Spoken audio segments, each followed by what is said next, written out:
because those folks with resources are going to still pay for another human. And if we start to say, oh, this can replace your tutors and this can replace your teachers, that's only going to happen in under-resourced areas. And so we have to be really clear and really adamant that no, those students in fact need a human teacher the most.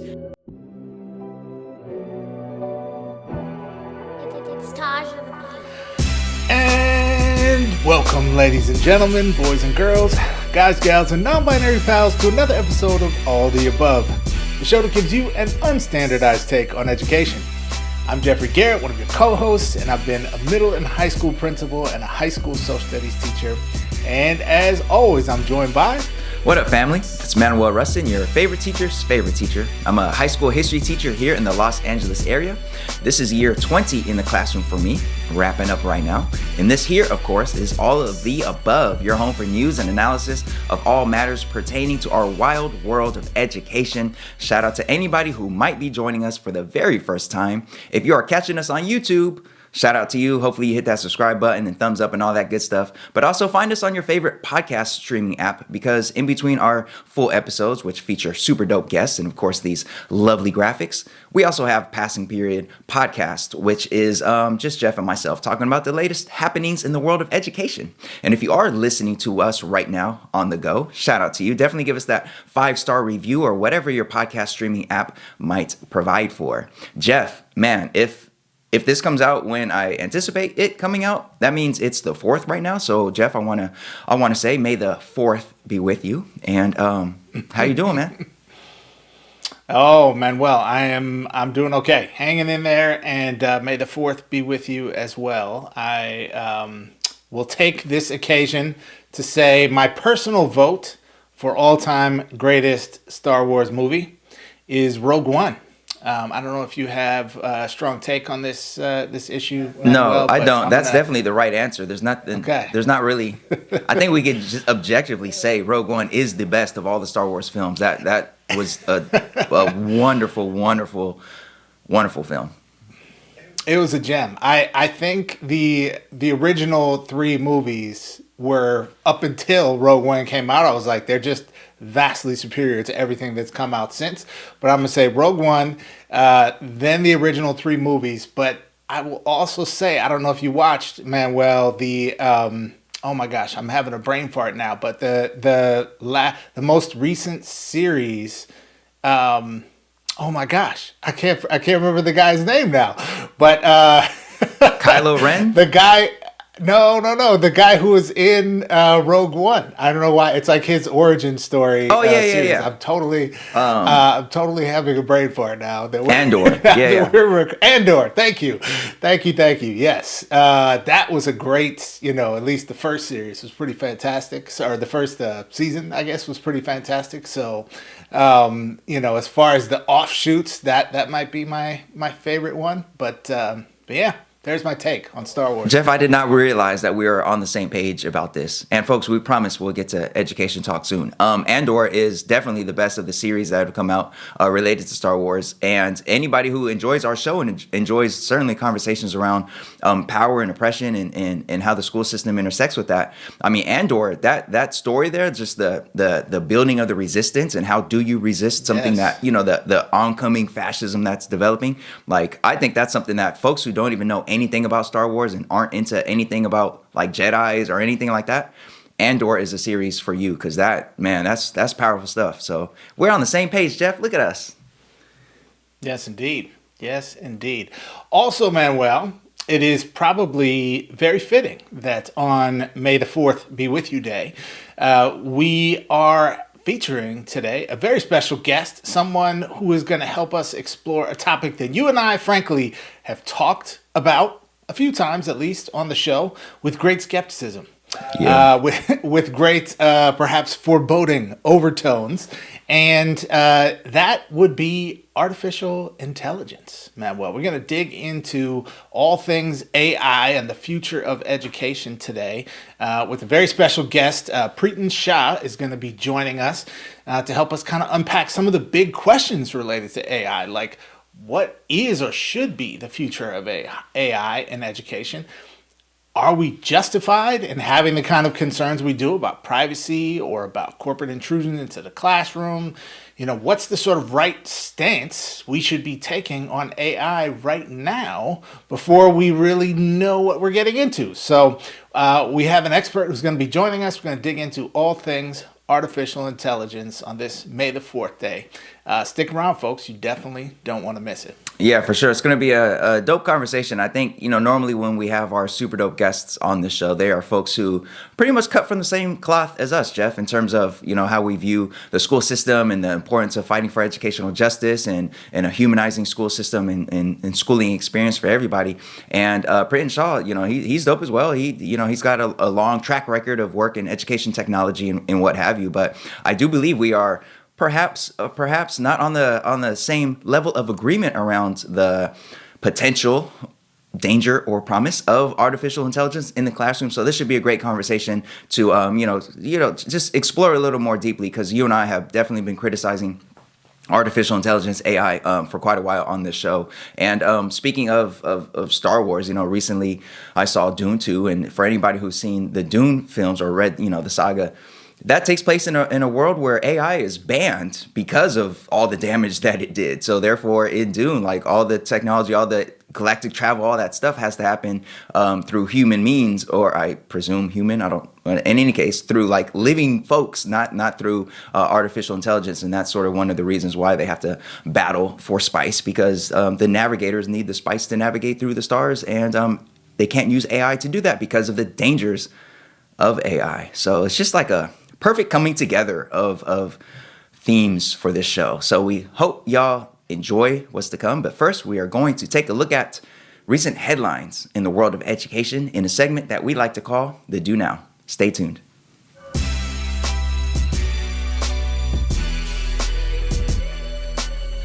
All right, folks, now it's time for today's Do Now, where we take a look at recent headlines in the world of education. Jeff, how are we going to do the Do Now today?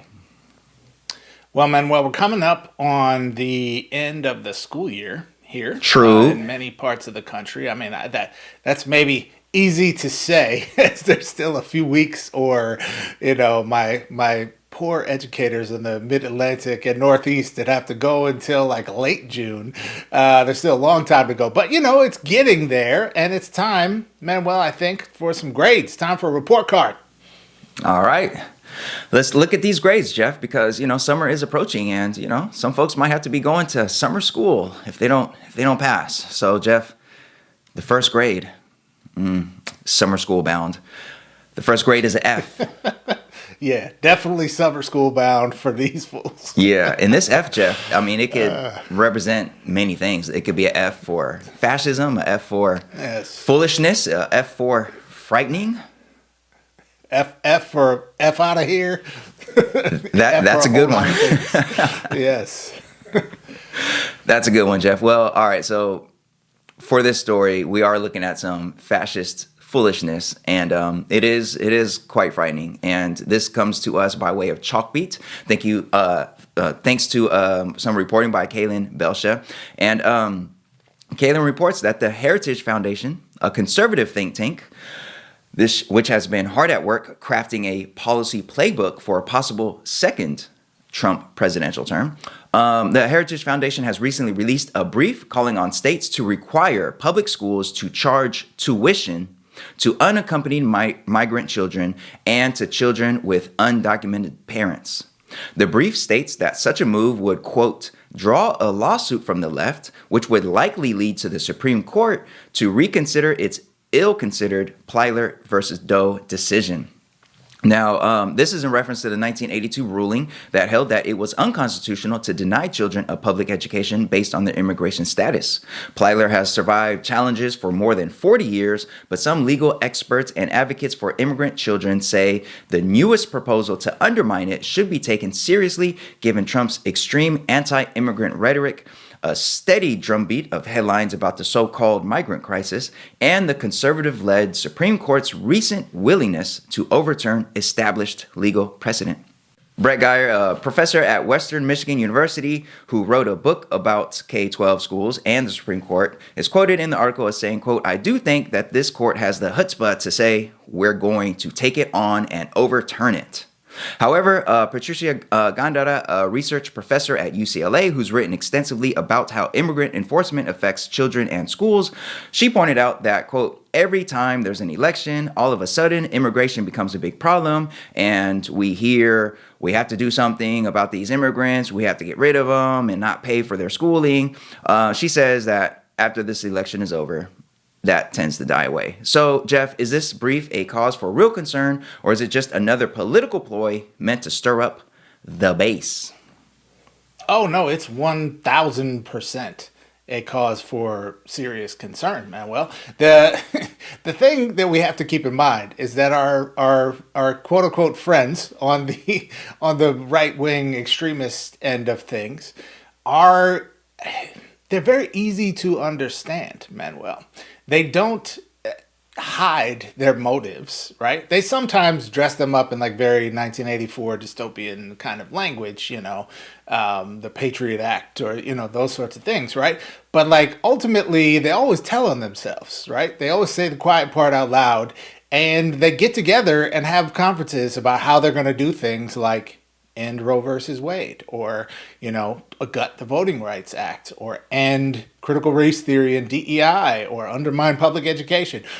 And then they go do the exact things, right? Like they have a conference about it and you could go and like participate, right? So from that standpoint, I think this has to absolutely be taken seriously. And of course, the courts have been stacked, and now they have an actual vehicle to make this happen. So this I would say this is even beyond a threat. This is a literal plan that they are going to implement. The only constraints on this would be there's, many other competing priorities that they want to implement as well. And so maybe the time or the politics or the sort of stuff that's happening around them is going to elevate one or more other, there might be a drumbeat for war or something instead that takes priority, right? So like those are the only constraints that these folks are operating with from my perspective. So absolutely, this is a huge threat, Manuel. And I think, though, in order to understand this issue, there's a couple of quick things we should probably go over with folks. So this case, Plyler versus Doe, came out of Texas back in the early 80s. And it is a case that relies on the 14th Amendment. And it's very important, I think, that people understand what the 14th Amendment says so that you can see just how utterly ridiculous this line of thinking is that these folks are advancing, okay? Now, the clause in the 14th Amendment is that we're referencing here has to do with equal protection of the laws for all persons, okay? Persons being the operative phrase. So the 14th Amendment says, and I quote, "Nor shall any state deprive any person of life, liberty, or property without due process of law, nor deny to any person within its jurisdiction the equal protection of the laws." Okay? Now that's a fairly straightforward statement. Persons being human beings, right? And the court found in Plyler that, at that time, the language they used was illegal aliens were persons in every sense of the word. Like, it's crazy we live in a world where we have to confirm in the highest court in the land that people are in fact people. But this is America, so this is the kind of stuff we have to do. And the court rightfully found that undocumented people are persons and therefore entitled to equal protection of the law. The law in Texas requiring that persons receive a quality public education. Right? Free, quality public education. The state was back then attempting to, I shouldn't say the state, but there was a local district, but the state by extension attempting to charge tuition to families of undocumented students in order to attend public school. And they're basically trying to bring that back. Okay? The obvious clear intent here is one of xenophobia, is one of racism, is one of racial caste system, propagation of that. It's one of class warfare. It's one of like all the isms and the obias and the negative things, right? There's no ambiguity about that whatsoever.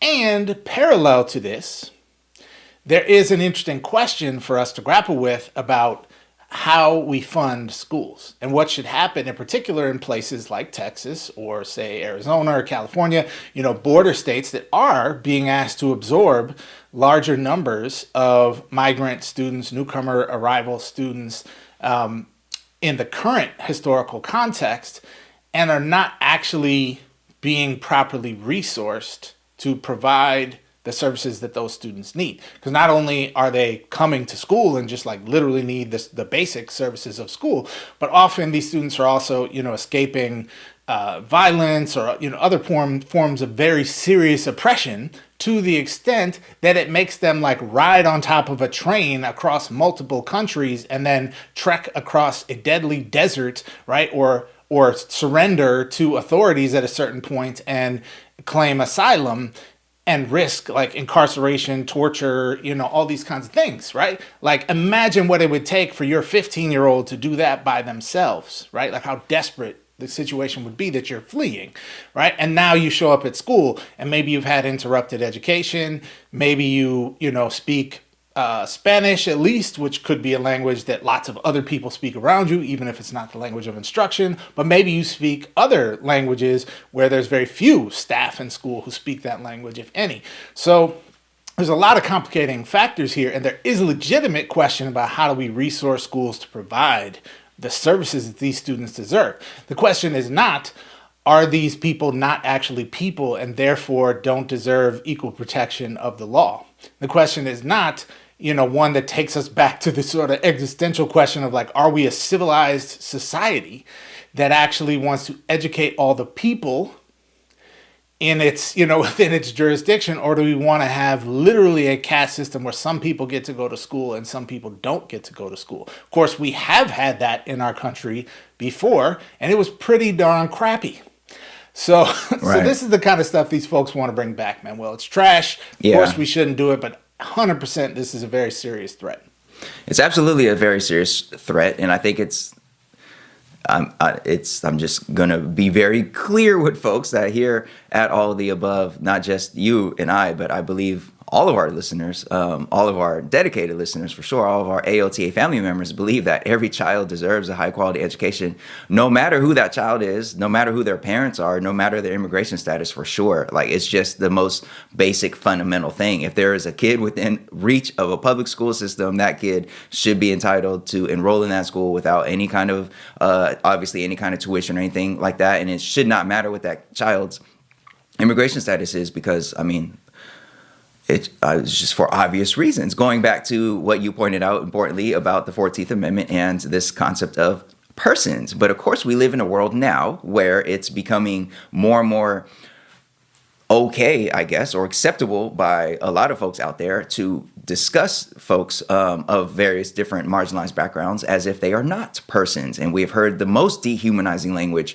recently on the campaign trail about immigrants and about the so-called border crisis and all these things, just completely dehumanizing language about folks, which is what stirs up so much violence against immigrants and undocumented folks in the first place. Obviously we could point back to the massacre in El Paso a couple years back, where that gunman went and he was, fired up by a lot of the anti-immigration rhetoric that he heard and this idea of white folks being replaced. And he went to that Walmart in El Paso and murdered so many people who had nothing to do with nothing, just regular persons trying to live their lives. And this is very much a serious threat. I think anybody out there who thinks like, nah, that can't happen, literally about anything, like, that time is past. That time of like, would that really happen? Would folks really go for that? That question right there, man, that question is irrelevant now, because I think we've seen enough to know that everything is possible at this point. Nothing about this would shock me. If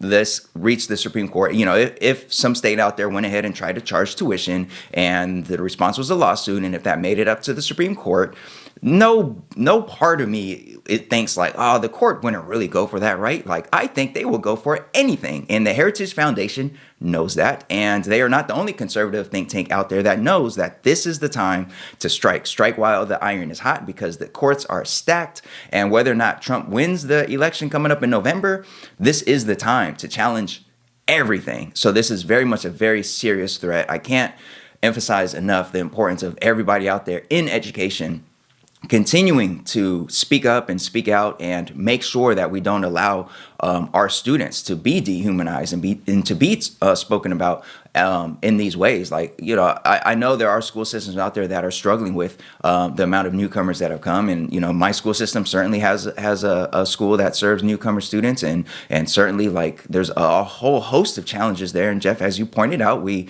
definitely have to have a discussion about the support and resources to best serve all of our students, of course. And that's the discussion to be had. But what's not a discussion to be had is whether or not like schools should enroll these students and whether or not these students and their families should have to pay tuition. Like, there's just no place for that. And if you're a teacher out there somehow hearing and coming across this podcast, and you're in your head, you're thinking, yeah, these students should pay tuition because, this, that, whatever, man, you need to get about the school system. We don't need you in the school. I don't care if it's a public school, private school, whatever. Like, there's no space, I don't think, in education for folks to question whether or not a young child is deserving of an education. Like, forget about it. So this is a very serious threat here, and it's disgusting. It's just outrageous in so many ways, and it's just one of so many different attacks on the basic foundation of humanity and freedom and democracy. So we will see where this goes, but this does not bode well. Like, nobody out there should be thinking like, oh, this is just, election stuff and they're not serious or they're not really going to be able to pursue that. Nah, forget that. Everything is possible here at this point. Yeah, 100%, Manuel. They're definitely coming for it. And I mean, at minimum, they're going to try.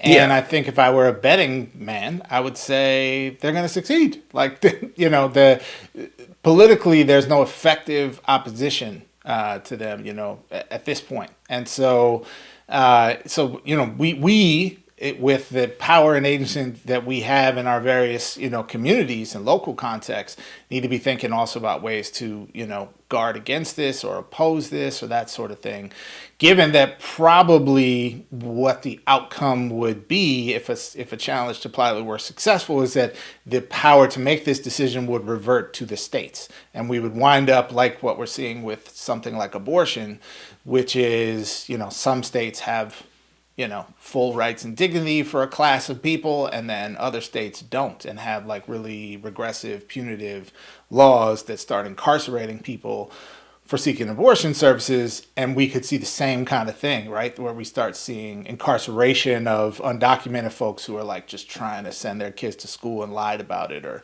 that kind of thing. So I think that's the direction this is going to go. And so we need to be thinking about the places where we do have some power and control, which is currently, at the more local level, what we're going to do to hold officials accountable and make sure this is not, doesn't become the truly dystopian vision of a fully realized racial and immigrant caste system that these folks want to instill upon us. Yeah, Jeff. Well, I'll tell you what, man.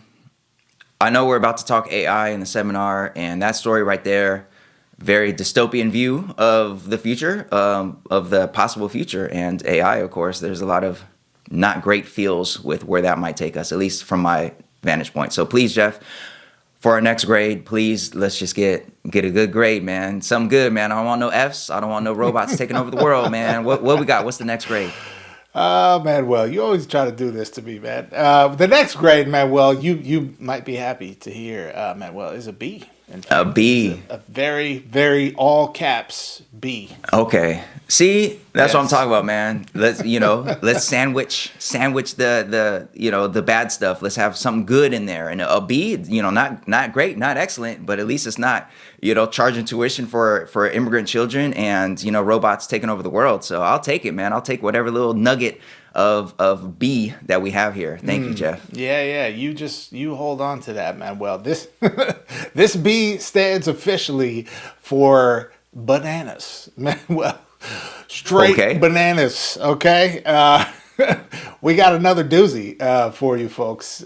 Straight just insanity happening out here in these education streets, but we got to talk about it, keep ourselves informed. So, Manuel, this story also comes to us out of Chalkbeat, as written by Marta Aldrich, and comes to us from the great state of Tennessee. Governor Bill Lee from Tennessee said on Thursday, this would be about a week and a half before this episode releases, that he will sign legislation to let some teachers and staff go armed in Tennessee public schools. Yes, you heard that right, folks. His decision comes despite calls from teacher and gun control groups for the governor to veto the bill, as well as concern that parents won't be notified if their child's teacher is armed.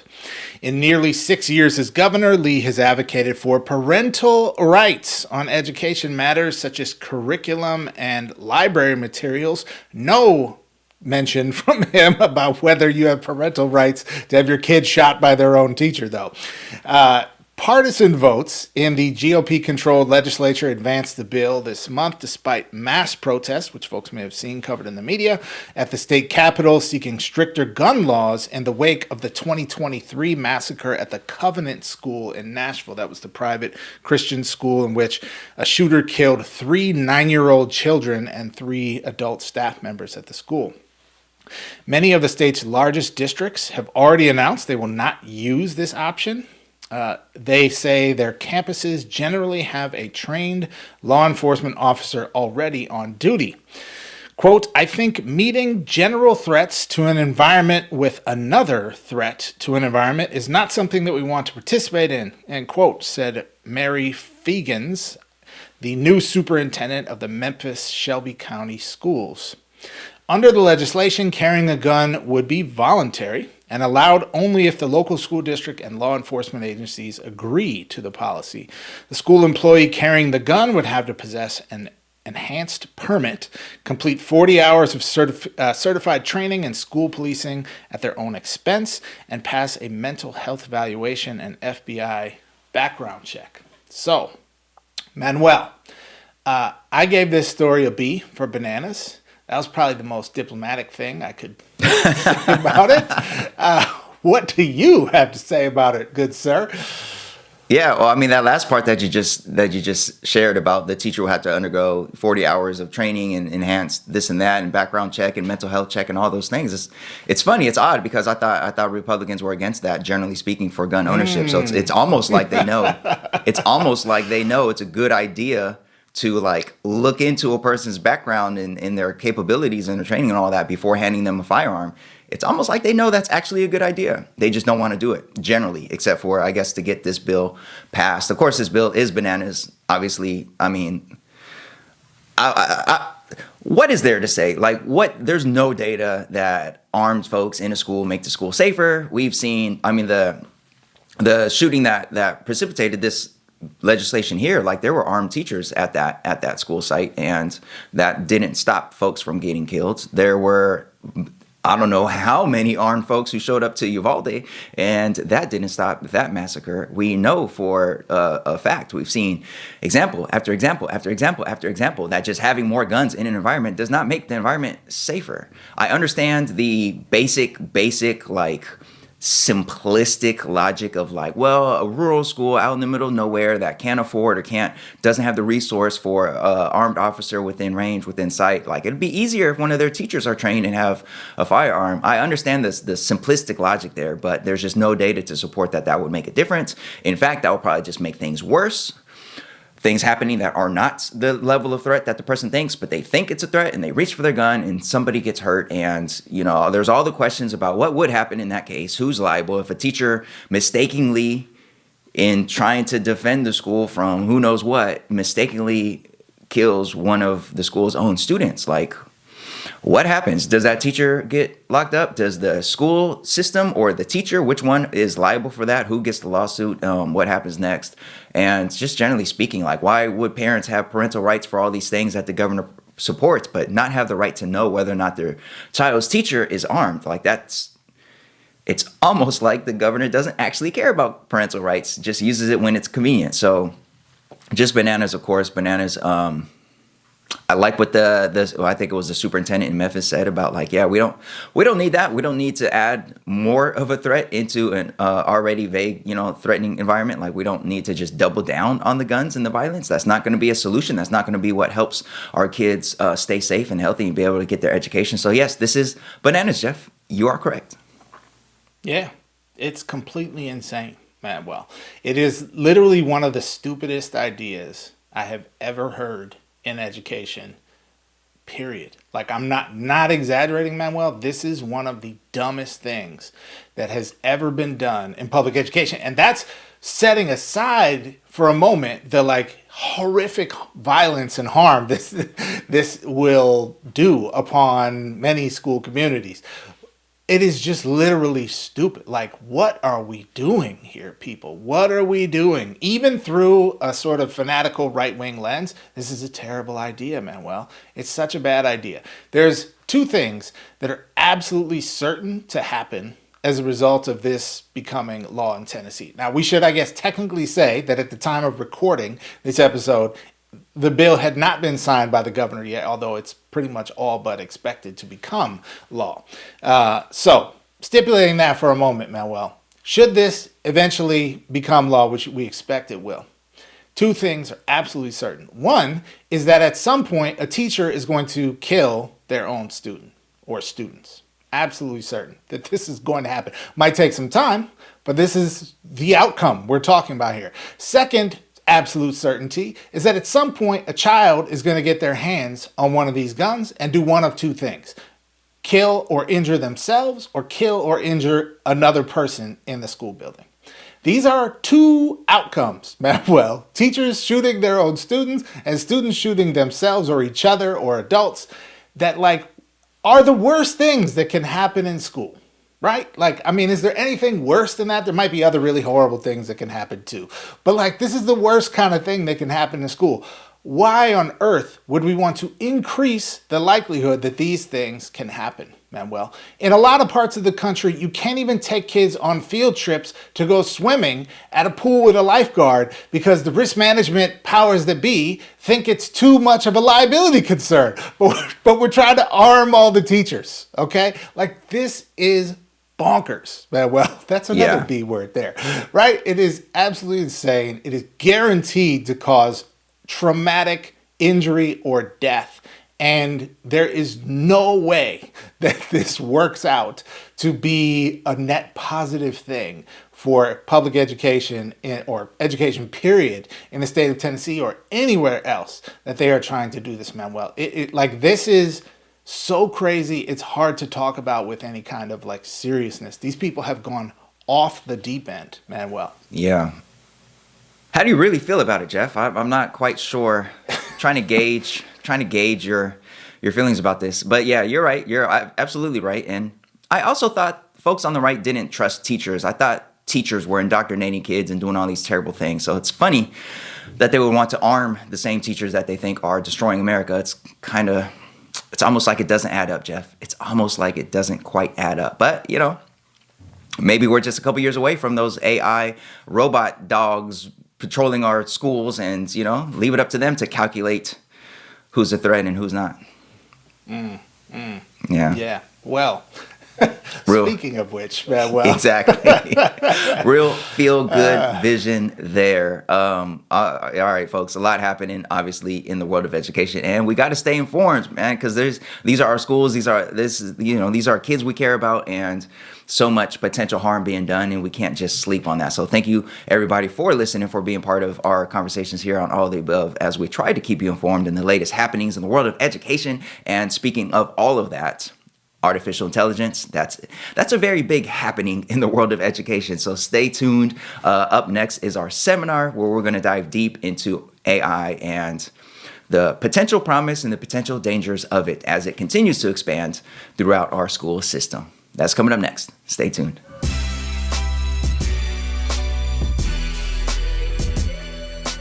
Hey folks, thanks so much for tuning in to All the Above. We really appreciate you. And as you know, All the Above is a small operation. It's just me and just Manuel, that's it. We have no sponsorships, which means we are totally dependent on our amazing audience to help support the show. So here's what you can do. Go to our website, which is aotashow.com/support. That's aotashow.com/support. There you can find links to everything you can do to support the show. You find all the links to every platform that we're on where you can like, subscribe, follow. Make sure you share our show with your whole network. Also, you can donate there. We are on Venmo, we're on Cash App, and most importantly, you can find the link to our Anchor page where you can become a monthly patron. Even a small donation once a month will make a huge difference in helping us continue to produce the show. Lastly, you can find there the link to get your flyest, best, latest, all the above show merch. Okay, all you gotta do is go to aotashow.com/support. Thanks, enjoy the rest of the show.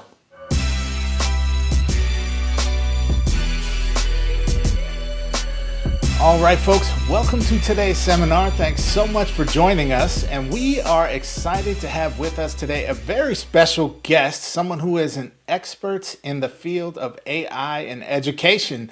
Priten Shah is with us. Priten, welcome to All the Above. Thank you for having me on the show.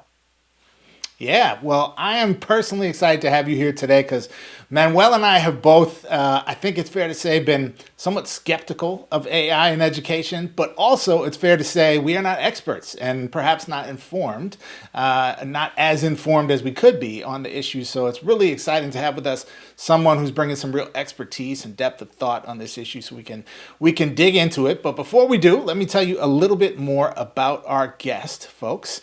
Priten Shah is the CEO of Pedagogy.Cloud, which provides innovative technology solutions to help educators navigate global challenges in a rapidly evolving world, including adapting to the ever-growing capabilities of artificial intelligence.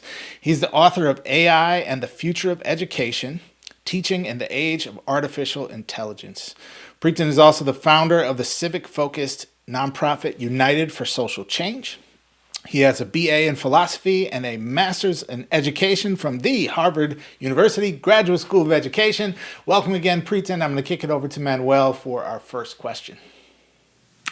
Yeah, educational technology, dopeness in the building. Fellow Hugsy alum, Priten Shah in the building. Thank you so much for being here with us here on All the Above to discuss AI. Now, I've been teaching for many years. This is now my 20th year in the classroom, and I've seen a lot of technological changes, of course, but now everywhere I look, it's AI this and AI that. Now, some folks out there are saying we should embrace this new technology and it's going to take our profession and the learning experience to new heights.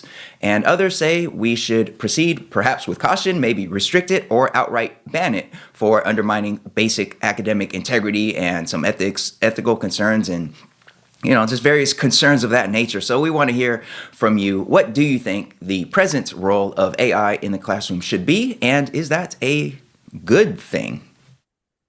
Yeah, a lot to talk about right there. But we'll start with what the role of AI has to be, I think. And I think this is where maybe where I kind of try to take I think the middle ground here. I'm really scared of this technology. I'm a philosopher, so you can imagine all the kinds of repercussions that I think that technology will have, not just in education, but on larger society. I have fears about what this means for equality and equity in the country. I have fears for what this means for civic discourse in the country. And I have fears for what this means for the environmental crisis that it's going to make worse. But the reality is that our students are using it. The reality is that the technology is growing way faster than we can do anything about at this point. And the reality is that these students are finding ways to use it both productively and unproductively, and they need help. And so I think the role of AI in the classroom right now needs to be us having conversations with our students about what the appropriate uses of it are, what the safe uses of it are, and hopefully helping them, empowering them to kind of make the right decisions about this as the technology continues to grow.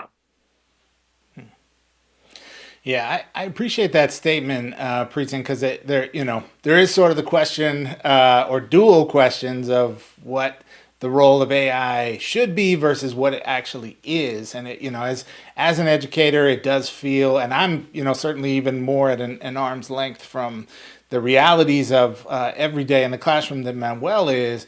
But it does feel a little bit like we're in the sort of, wild, wild west, so to speak, of AI right now, and this kind of environment where there's both fear, but also great hope and optimism operating side by side. And that feels just really unsettling, I think, as an educator, which makes it hard to sort of get out of those feelings and really think perhaps, a little more with a little more perspective about what AI can offer us potentially, or what the real risks and advantages are.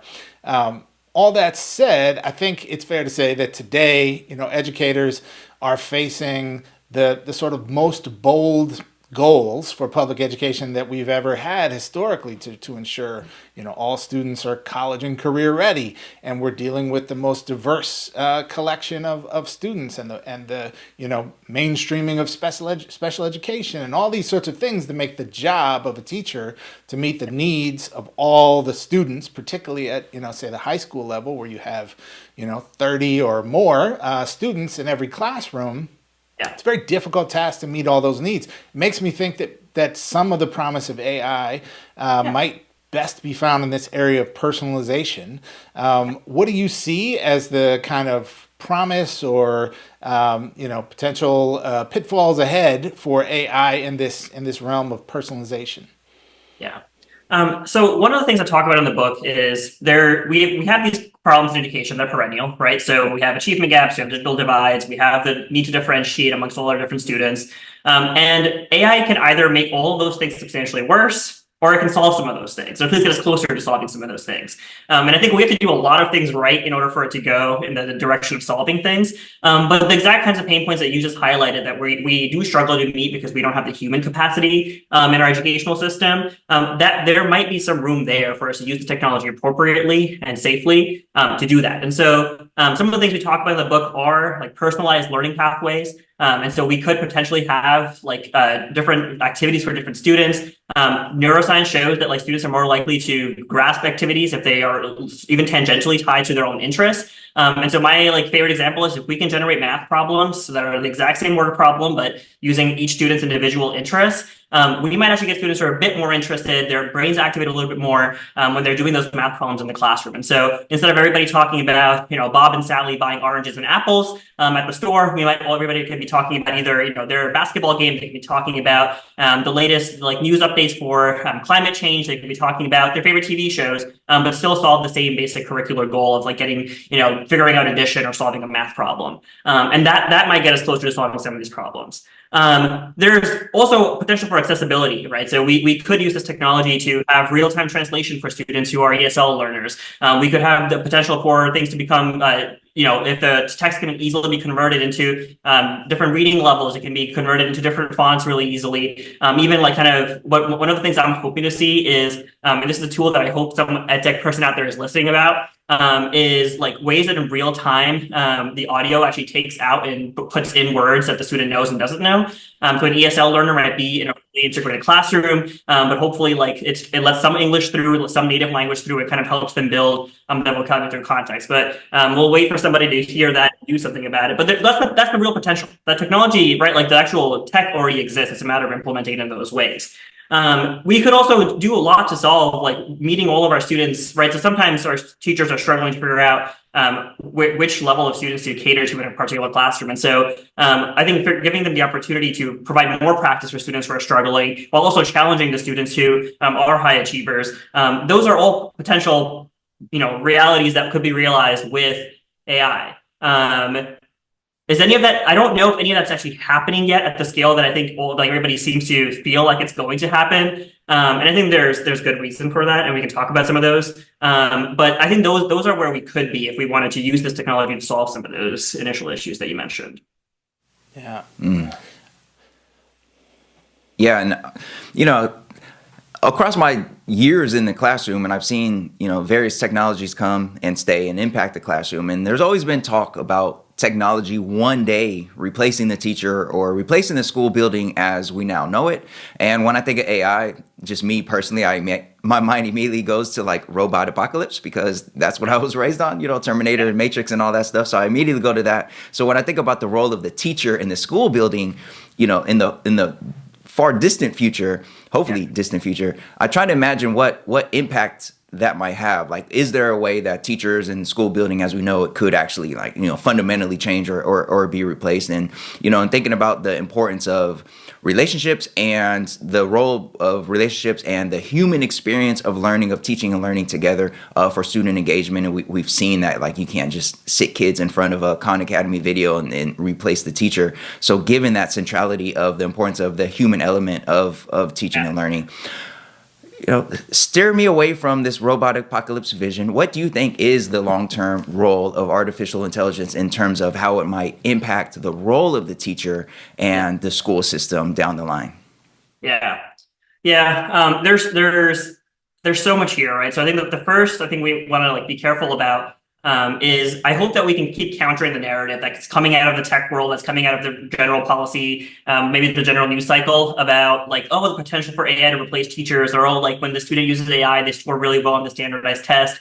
Because I think we have to remember that, first of all, standardized tests are a terrible reflection of what we want out of our students in a school system. And so even if we can get this perfect AI chatbot that can get your students to ace every single standardized test, I don't know if that would, we should make clear that does not realize the goals that we have for our students, right? We want them to be much more than efficient test takers or receptacles of whatever knowledge that we want them to spit back out.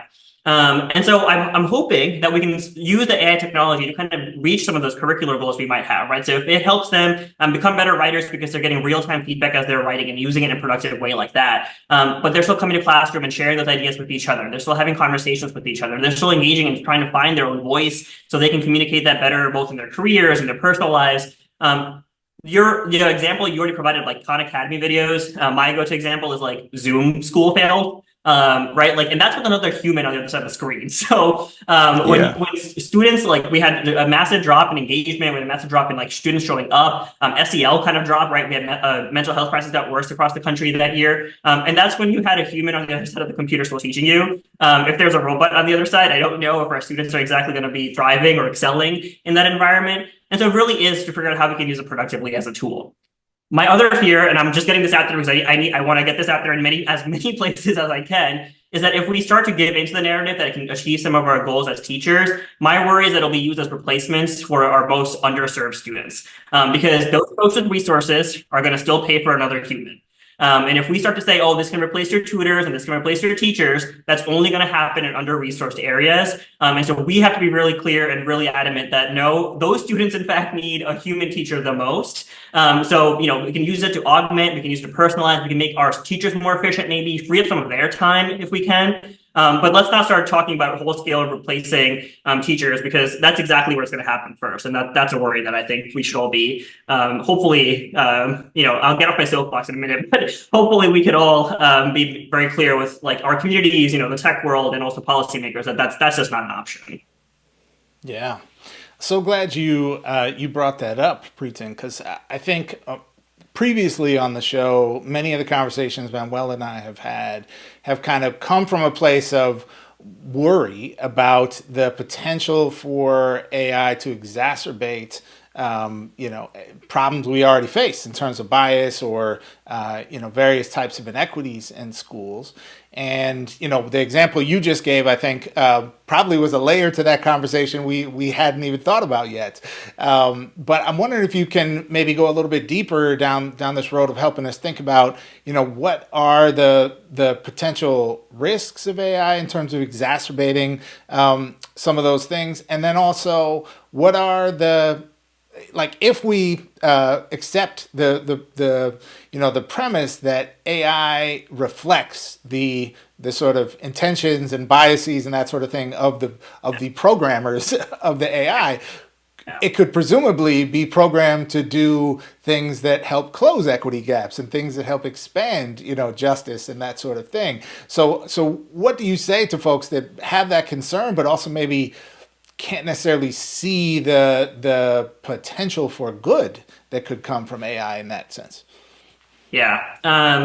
I think both of those are real concerns. And I think so there's two different concerns, right? The actual use of the technology itself can further all the various gaps that we have in education. The gaps we already have to make those things work, right? So we already have a digital broadband access, device access, those things will just make any sort of AI literacy gaps for us in the country. And so just starting, we have to just realize that there are still massive fundamental issues that we need to solve to avoid all the bad things that we kind of have been warning about. But at the same time, we also want to be careful about how we bring those technologies in. And so this is where you're talking about the actual data sets and how these algorithms are built. And this is one where I've been noodling around with philosophy person in me is like noodling around the concept of epistemic injustice, and how that applies to how we're using the knowledge bases, especially like that's been trained on predominantly like white male voices. And using that to then like provide content to our students or help them process something or use that as their mental framework or brainstorming buddy or reasoning buddy. And what that does to indigenous forms of knowledge, what that does to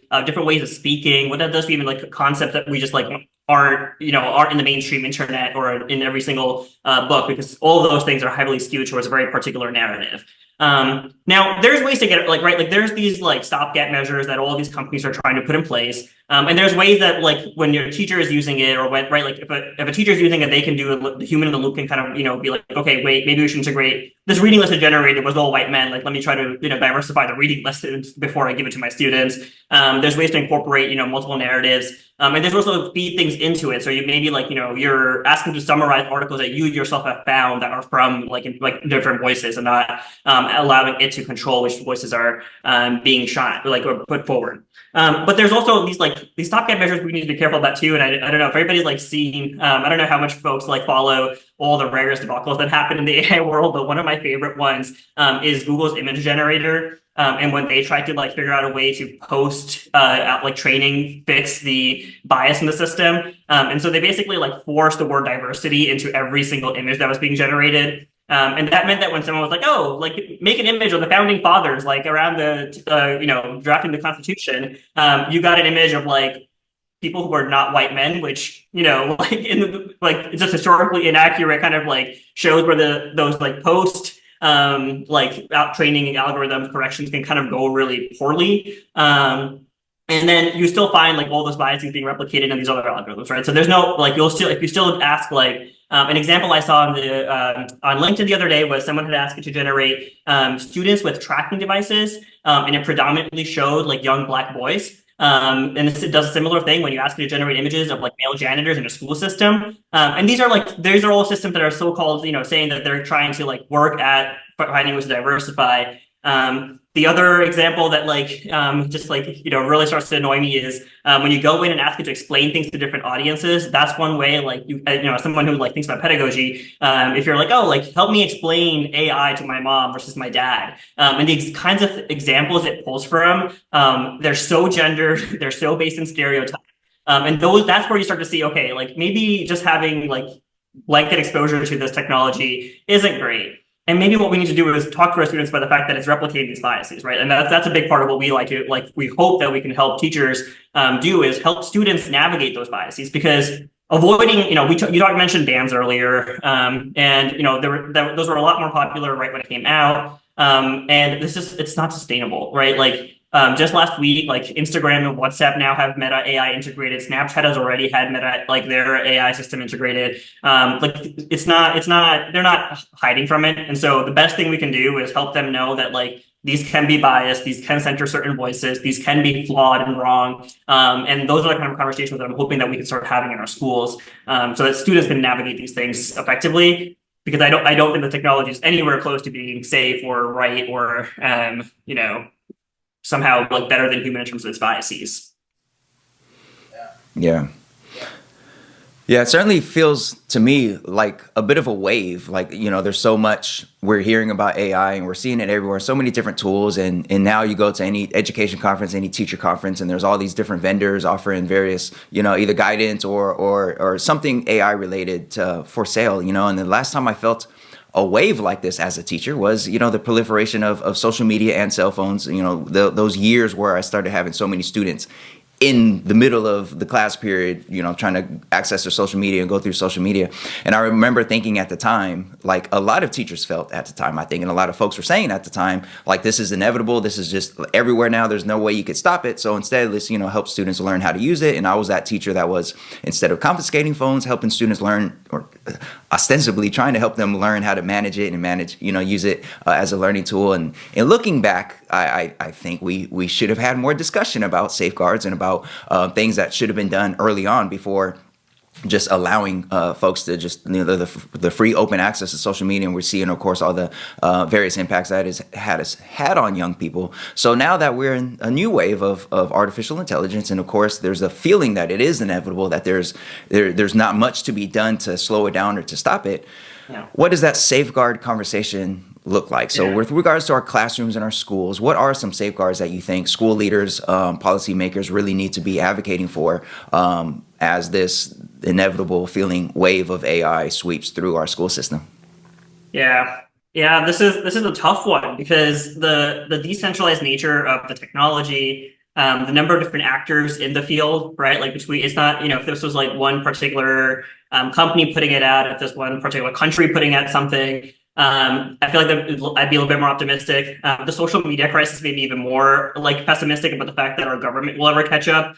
Another fun as in like the most dystopian, like let's cry about society fun clip to watch is like Mark Zuckerberg and like senators like having the conversation about social media regulation, and like the senator just not grasping how like ads make money for Facebook. And these are the same people now in charge of like figuring out how to like safeguard our students from it. Like the disconnect there is just so wide that I don't think top-down regulations are coming anytime soon. Like I just don't think anything effective is going to happen from the top down. I don't think, forget about like, I can be the most like least jaded person about like special interests and PACs and like funding, and I can just say like I just don't think the government has the skill set right now to make the right policies. And that's putting my most optimistic hat about like the state of American government and policy on. And so then we got to like go a step lower, right? And so states are putting out some guidance, and we try to like keep up with all the state guidance, and the state guidance just really isn't meeting like any robust needs. They're starting to say things like, oh, like maybe you should have an honor policy. It's like, okay, great. Like that's one step. Like we can deal with the plagiarism thing maybe. Most states still haven't mentioned that like AI detectors are terrible. And so like that's one thing where I'm like, there should be top-down policy. Let's start making sure that our students aren't getting unfairly penalized. Like the data on this is pretty conclusive from any like department, and right, like the sociology departments, the computer science departments, the English departments, like everyone's like these detectors do not work, and there's no long-term like potential here. And yet like policymakers are still not there. Like they're still not making that policy, and that's at the state level. Then you get down to the district level, and then you start to see, okay, now there's some districts that are handling it a little bit better, right? So maybe they're having more conversations with parents, and I think that's an important component. I think that we need to like loop in as whoever the parent and guardian is to make sure that they're on board for making sure whatever the students are accessing at home is also in safe, safe. They're having conversations about responsible usage. And these are all the same things we're trying to do with social media, right? Like what information should you and should you not share with like these different websites, whether it be your Facebook profile or the stranger on Snapchat or ChatGPT.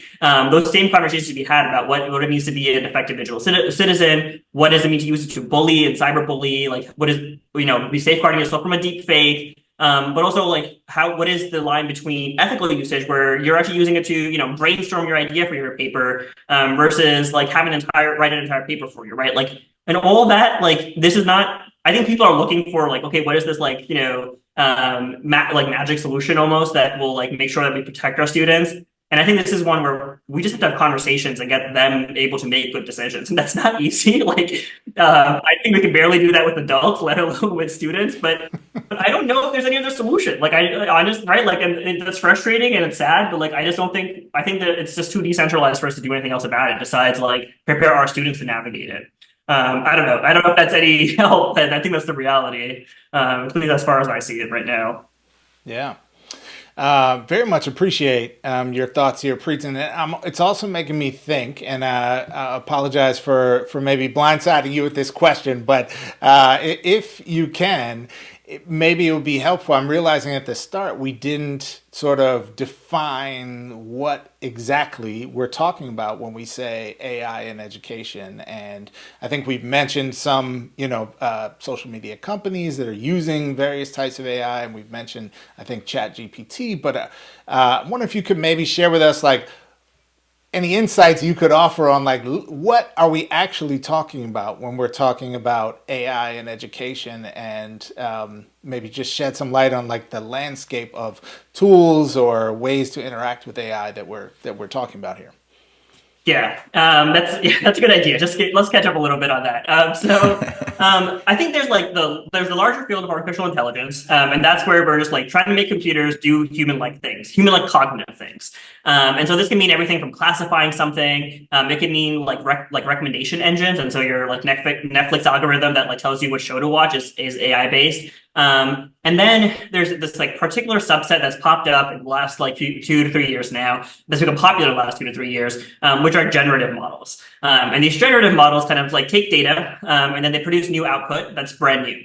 And that's the thing that's kind of like shocked the education system, like been the impetus for all these new tools, but also been like why folks don't worry about it, like cheating and deep fakes and all that is from the same subset of the AI technology. And so within now like generative AI, you also have like different types. And so text-based ones are the most popular ones. That's the ChatGPT.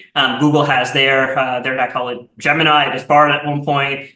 Bing Chat is one, Claude is one, and these are all words that are like, you know, folks who are just kind of like getting acclimated with the conversation have probably at least heard somewhere. But these are just like Amazon has their own, Facebook has their own.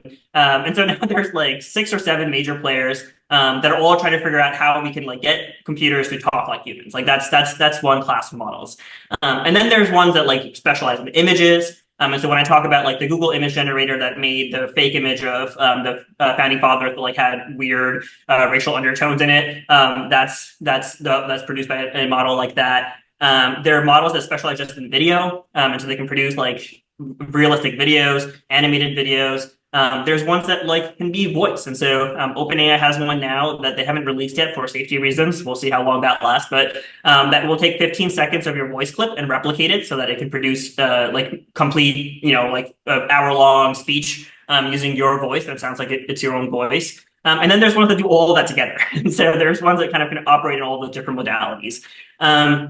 And then these all come up in different tools. And so oftentimes, like you'll see, like we build tools for teachers that kind of help them like streamline some of their tasks. And those are built on top of either like OpenAI's work or Claude's work. We're trying to bring that into like open source models in-house. And like that's another whole class of things. It's like there's like researchers out there who are trying to do this in ways that can be as transparent as possible, where you can see the data set, where you can control every single aspect of it. But all of them do the basic same thing. They generate human-like content that's brand new. And that's really what like I think we try to like really hammer that in for folks, that like this content isn't like, it's not searching things, it's not replicating existing content, it's producing brand new content, and it kind of can be produced to whatever needs you have. And so when that's a good thing if you're trying to figure out how do I quickly make a lesson plan, how do I make 25 multiple choice questions or make like guided reading questions about a particular text that I'm assigning. That's also a really bad thing if you're sending home students with like take home assignments that they can also like kind of generate on there. So you know there's two sides to this,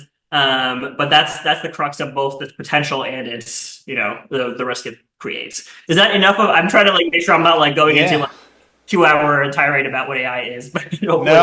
Very, very helpful. And as I was thinking, I was like, oh, we probably should have started with that, with that question, but very helpful. Maybe one final question for you, Priten, and this is building on something you were just alluding to. I think the sort of academic world, whiplash experience with, in particular, you know, tools like ChatGPT, I think it's fair to say, have been very much rooted in this the sort of threat it can pose to academic integrity, right? And the idea that students could just plagiarize, not have to engage in the actual learning, and there'd be no way for for educators to know, right? And therefore, like, undermines maybe everything in terms of the integrity of like the learning experience that we expect from students and the kind of accountability around that. And I'm seeing maybe a range of responses that include things like bans or attempts to ban, but also some shifts in assessment practice to educators doing more in-class assessment or doing more types of assessment that are things that couldn't just be put into ChatGPT to produce for them. And there's part of me that wonders, like, I don't know, is that actually like a good development in our field? Not that it came about because of a potential threat, but like, are there other ripple effects of this kind of technology in education that could potentially have some benefits, maybe even unintended, that you can see. I'm curious about your thoughts about sort of the response to this technology in terms of its potential threats to academic integrity and plagiarism and that sort of thing. Yeah. We spend most of our time still talking about this. So, and I think that's where folks' concerns lie. And I think it's also like the hardest thing for us to figure out the like right thing to tell like a practicing teacher who has a like full course load. And it's, you know, it's like trying to just navigate even keeping up with like grading what's already been signed, like keeping up with whatever new like guidelines are being passed down by their state. And figuring out how to navigate like maybe a restructuring of your entire curriculum is not a here come in for a 2-hour PD type of conversation. It really is like massive conversations that we all need to be having in terms of what we think is best long term. There's lots of short-term solutions people have been using, and I'm really hoping that we can like move past that, because I think you hinted at the idea that like this might actually force us to do things that are good for our students. And so I am hoping that that's the long-term trajectory. In the short term, I think we're doing things that are actually damaging, and so I'm hoping we can like quickly move past that. I think the entire like let's try to police our students more phase of like dealing with the writing crisis, like figuring out whether or not things are plagiarized, I think is terrible. I think it's undermining like student trust in the system. I think we're like, you're already getting so many stories of students saying I didn't even use it and I got accused, or like now I'm afraid to even touch this tool in a productive way because if I don't know when I will be accused of cheating. The false positive rates, the false negative rates, all figuring out whether or not a student used it is really high. And then also the culture it creates is something I'm worried about. And I'm hoping that like once we get past the like practical, this isn't even effective. Even if you found the perfect tool that like figured out the detection, the culture it creates of like, we're going to police all our students. I heard, we've heard from teachers who are screen recording their students so they can see each keystroke so they can know that a student like typed in the entire essay at home. And like, at some point, like that kind of culture isn't really conducive to learning, right? Like maybe it's great because you get the assignment done, and the students actually doing it, maybe, right? Like there's still a million two tech ways to get around that, but I'll save that for I won't broadcast that on anything so that like we don't give any students ideas while we're catching up. But there's ways around all of these detection methods, and I think just creating this culture of like, okay, I'm going to try and catch you is not a really great place for any teacher to be. Like no one wants to do that, and it's not a great place to be as a student. And so I do think partially there's two potential paths for us, and hopefully a combination of both. I think doing some of our assessments is a part of it, right? So I think if we can restructure some of our classrooms to be like centered on like assessments in the classroom, with like a lot of learning, like the flipped classroom stuff like those are all ways that we can still do things that we've all been talking about doing, project-based learning. Let's do some Socratic dialogues in our classroom. Let's use case study methods. Let's maybe even cold call on our high school students now instead of just waiting until like a rigorous college class to do that, because all those things kind of create an incentive for the students to know, having to do an oral presentation, maybe one-on-one with the teacher if like there's social anxiety and they don't want to do it for the class, but all those things still force the student to have to kind of articulate that knowledge that they've gained. I mean, at the end of the day, that's the goal, right? So like, we have to keep in mind what our final goal for like the end of high school or end of middle school is for our students. And so it's not necessarily like we want them to have this like portfolio of 20 essays that are perfectly written by them at the end of the, right? Like that no one's walking around like later in life with this like arsenal of essays. What they're walking around with is either the knowledge they gained or their ability to communicate. I'm going to figure out like what are ways we can still get our students to learn those two things in a way that like A is AI proof, and that's just the reality of it.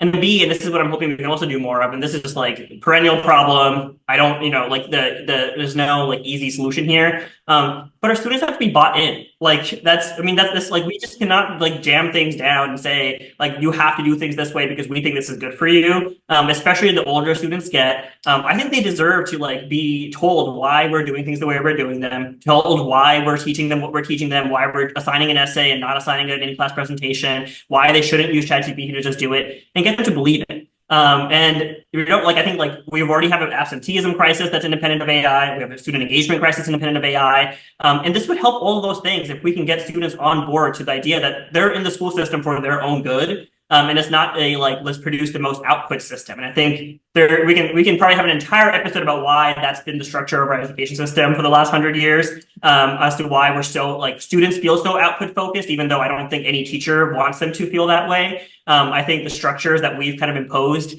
as a society on education have created this incentive to force our students to feel that way. And if we can move away from that, I have faith, and this is maybe the optimist philosopher, like North Star person in me, that we can actually all like be like joyful when we're learning. We can enjoy it. We can love for the sake of learning and see the benefits that it has for all of us as individuals, rather than like, feel like, oh my gosh, I have to get this done because if I don't pass this like particular essay that's assigned for 3 a.m., like 5 a.m. tomorrow morning, whatever, right? Like that racy, like, oh my gosh, like this is all because I have a deadline, or all because I need to get to this next step, or all because there's a standardized test coming. If we can move away from that mentality, we might de-incentivize the cheating a little bit as well. But those are conversations that will take a lot of us talking a lot more to realize.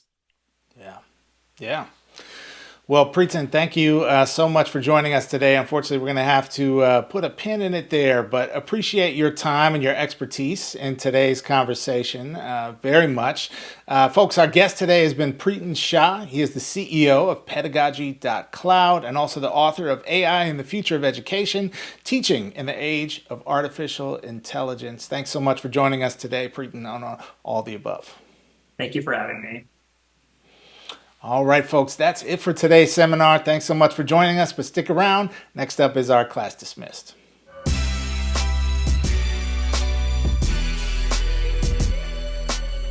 All right, folks, we have come to that time at the very end of our episode where we like to pause for a moment and give some flowers to folks out there doing great things in the world of education. It's our class dismissed. Manuel, who we got today?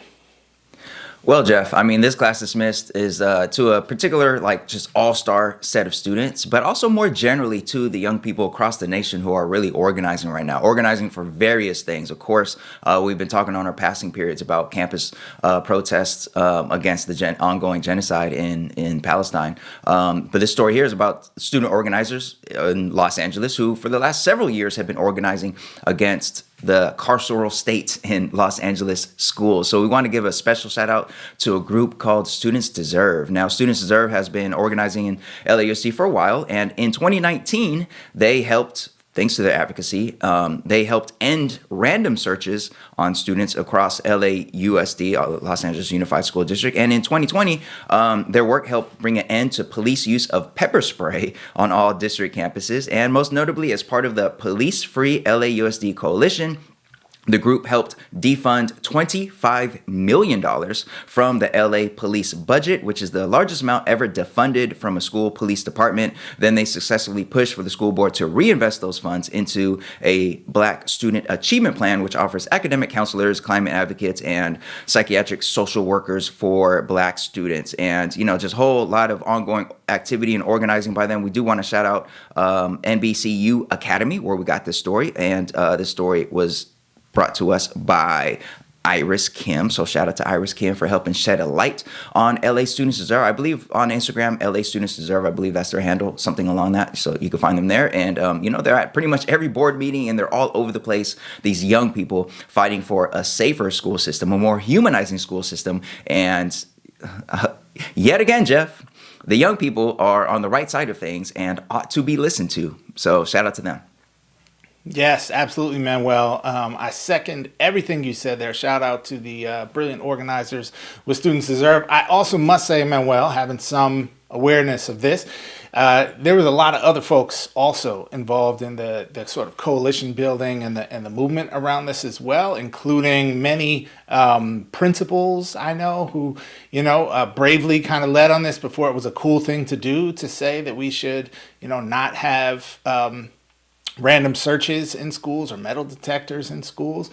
And, the teachers union has supported this. There's a whole range of community-based organizations that have supported this. So, of course, the students have been leading the way and showing the way, and also broad coalition of support from educators, family members, community orgs, etc. So props to everybody for helping to make this happen. And especially in this context right now of us seeing uprisings on college campuses and high school campuses across the country, it is very poignant for us to highlight and acknowledge and celebrate some examples of the kind of wins that can come from that organizing. So props to the young people out there. We see you, we respect you, and salute you here on All the Above. Folks, we have reached the very end of our episode. Thanks so much for joining us today. We appreciate all of you out there in the All the Above family who support the show. And since you're here at the end, we have one final ask for you, maybe a couple final asks for you, actually. One is make sure you like and subscribe on whatever platform you are listening or watching today's episode. Make sure you are kept abreast of the latest from All the Above each and every week. And this is just a two-person operation. It's just Manuel and me out here doing our thing. And so if you would like to support All the Above, all you have to do is go to AOTAshow.com/support. That's AOTAshow.com/support. There you can find a link to buy some All the Above show merch. Get your Teach the Truth shirt, looking good out here for the summer. And also you can sign up to become a monthly patron there as well. Any small amount that you can give is a big help. And thank you very much, folks. We'll see you next time.